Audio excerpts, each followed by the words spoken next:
Story Connect, a Pioneer podcast, helps you discover ideas to shape your stories and connect with your community. Love this episode? Follow Story Connect on your favorite podcast platform and YouTube so you don't miss your next great idea. What do the latest broadband and subscriber data tell us about rural households? That's what we'll be talking about on this episode of the Story Connect podcast. My name is Andy Johns with Pioneer, and I'm joined on this episode once again by Scott Meyer, Director of Marketing for Innovative Systems. Scott, thanks so much for joining me. Thank you. It's always a pleasure, my friend.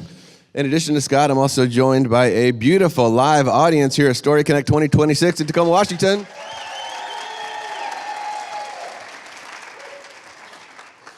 We are excited to celebrate these 10 years that we've been doing the podcast, and I don't know if you know this, Scott, but you are the most frequent guest that we've had. We've had you just, I think, about 8 episodes, so we appreciate you being on throughout the years for that. These live podcasts are sponsored by Meridian Cooperative, and we want to thank them for sponsoring once again this year. Thanks again to Meridian.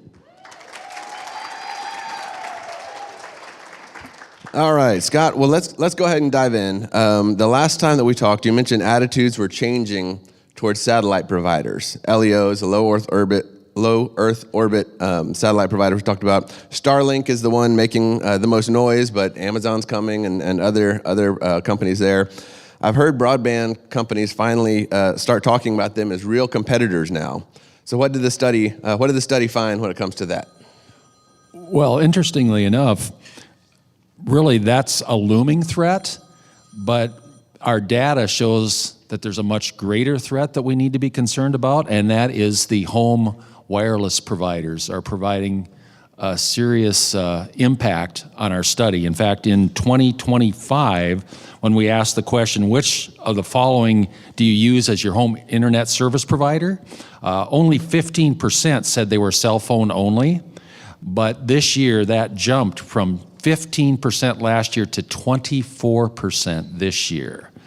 So I'm not dismissing the satellite as a looming threat. I think the more immediate threat is like the Verizon Home Wireless, T-Mobile, those types of things. And the biggest problem I think we have there, Andy, is as the rural companies, they cannot bring to the table these special offers like a year's worth of the NFL ticket or YouTube TV or super low prices. And that makes it difficult because, as we're going to see as we get a little farther into our discussion, a lot of people, they don't even know what their speed is. And because of that lack of knowledge, they're very vulnerable to slick promotions that these wireless providers have the money to do.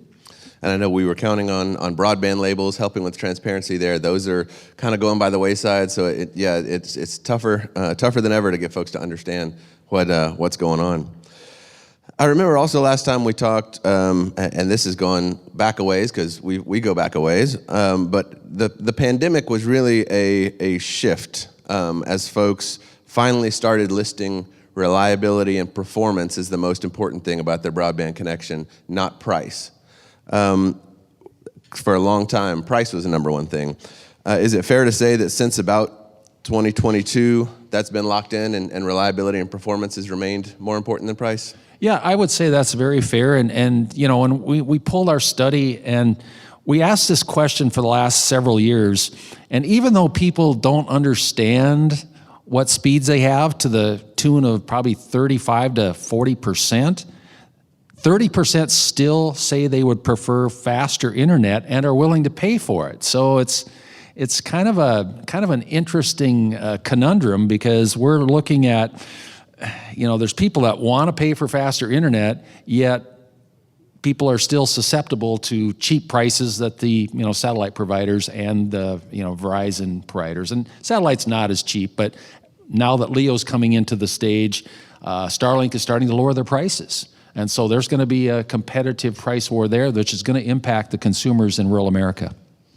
While we're talking about pricing, one of the things that was at least new to me in the study this year, y'all may have had it on there for a while and I just didn't notice it, but is looking at price sensitivity broken down by age. And you know from past sessions I've done that the generational differences is something that fascinates me. What did you learn about the different age groups and their willingness to pay for broadband? Well, one of the things that we found, because this was a new question that we asked, we asked, how much more are you willing to pay out of that 30%? And out of that 30%, 60% of the 65 plus said they're willing to spend $10 to $15 or $10 to $14 a month more. And that's the 60 to 60 plus? 65 years. 65 plus, okay. Yeah, they were willing to pay up to, $14 more per month. And when you start thinking about that, you start multiplying that out, there's serious revenue that's being left on the table with that large of a group. Almost a third of the people surveyed were willing to pay more for internet. So really that's a challenge to marketers and to companies to use their systems to go out and offer either speed test, taste test trials, or give them that opportunity to understand what faster internet can do for them. And in fact, some of our customers are now changing their attitudes. They are no longer selling on price. They're selling on what gives the customer the best experience. They're not talking about price at all. This is, if you want this in your home and with this good experience, this is what we're going to recommend that you purchase. And they're not talking about price. How about the younger side of the spectrum there? Any conclusions you could take away? Are they all mooching off the neighbor's Wi-Fi, or what features did you see or tendencies did you see in the younger side of the spectrum? Well, those who aren't mooching are willing to pay more, especially in that 18 to 34-year-old age group. I mean, that group, over a third of them are willing to spend extra $35 a month more to get faster internet in their home. So yeah, those people, and that's kind of understandable. The younger people have a greater need for speed and maybe have a better understanding of the speeds and what they do for them versus that 35 plus crowd. Makes sense. I remember being in that under 35 crowd. It was fun. Let's talk about. I'm so old I can't remember that far back. Let's talk about subscriptions and packages that people are taking. One thing we know is they don't know what speeds they're packaging, right? A third of folks, I think you said, don't even know what speed they have. Yeah, I mean, when you break it down, it's 18 to 34, like we talked about earlier, 18% don't know what they subscribe to. But then when you get 35 to 54, a third do not know. And then when you get 55 plus, 43%, they don't know. And this was 809 people surveyed on this.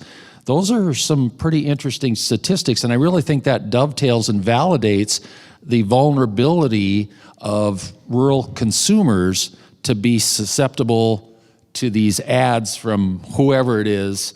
We're going to give you great internet, in their words, great internet, at a better price, and we're going to throw on YouTube TV for a year for nothing. Well, they don't know what speed they have, and they think, that sounds like a good deal to me. Let's just do it. And then all of a sudden, they're going to find out maybe that's not what they want, but for the older demographics, their need for speed isn't as great as people in the younger demographics. So they may be satisfied with it. Perfect. And I guess we didn't fully talk about the methodology here, but it is important to note that what's great about this study and the research that Scott has done is it is focused on rural households. So tell us a little bit about this is not national stats where you're getting Seattle and Tacoma and everywhere. You're getting just the rural households when you do these studies, right? Yep, that is correct. And so we are specifically told our research firm to, we don't want, we're limiting to cities 20,000 or below. Okay. And then rural areas surrounding those cities. And this is all based on zip codes. And we actually, partway through the beginning of the survey portion, we get a printout, and we can throw out some zip codes if we don't like them and we think, they're too close to Seattle or whatever. And so really, for a study of this kind, I don't believe there's anything like it that really, penetrates rural America and gives them that information based on that group. It's great data, and it's why I love having you back on here. Let's talk about the last couple of things here. I think this will be relevant for the folks, even ones who aren't doing broadband. But the study asked all of the rural residents, the participants that were participating, about social media preferences. And it looks like Facebook remains the 800-pound gorilla, still the big one. YouTube is up there as well. What other trends did you see in terms of social media use among the rural residents in your survey? Well, I think sometimes, in our space, as, techno geeks, we're kind of thinking, Facebook, yeah. But still, in rural America, Facebook does do a fair amount of, activity amongst rural Americans. But YouTube obviously is extremely strong, especially when you break that down into the demographics. But then, the up-and-comer, of course, and we talked about this yesterday with some of our groups, was, TikTok has really grown exponentially, and Instagram is staying stable, but the biggest grower is TikTok, whereas Facebook and YouTube have stayed very stable throughout the last several years of this research. Yeah, the demise of Facebook has been greatly overstated. It's still hanging on for sure at the top. Finally, I know that live TV is a service, something that you ask about, you talk about quite a bit there. We've seen, as we've been doing these podcasts, kind of some of the decline and changing habits there. What's the latest when it comes to live TV, either streaming, over the top, any of the options there? Well, what we actually did a couple of years ago is we reframed the question, because we felt that over the years we weren't properly explaining to the consumer what is live TV. So we explained to them that that's, things such as YouTube TV, Hulu Live, DirecTV, Sling TV, or your national or locally based cable company. And that really did kind of impact the data once they understood what live TV meant. And 16% of rural Americans that we researched, it was just 16% who said they didn't receive any type of live television service.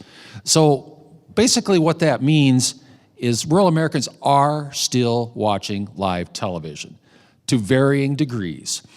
Now, for companies that are no longer in the video business, those people are going to YouTube TV or, an over-the-top national provider. But in essence, our data bears out that people are still watching live TV. It's just how they're getting it, where they're getting it from. Sure, and I imagine that will continue to change here and there over the next few years. Thank you, Scott. I believe that's all we had to cover, so I appreciate you taking the time to be on the podcast once again. Thank you. It's always a pleasure. He is Scott Meyer with Innovative Systems. I'm your host, Andy Johns, and until we talk again, keep telling your story. Story Connect is a production of Pioneer Utility Resources. Send questions to hello@pioneer.coop and learn more about our member-owned marketing agency at pioneer.coop.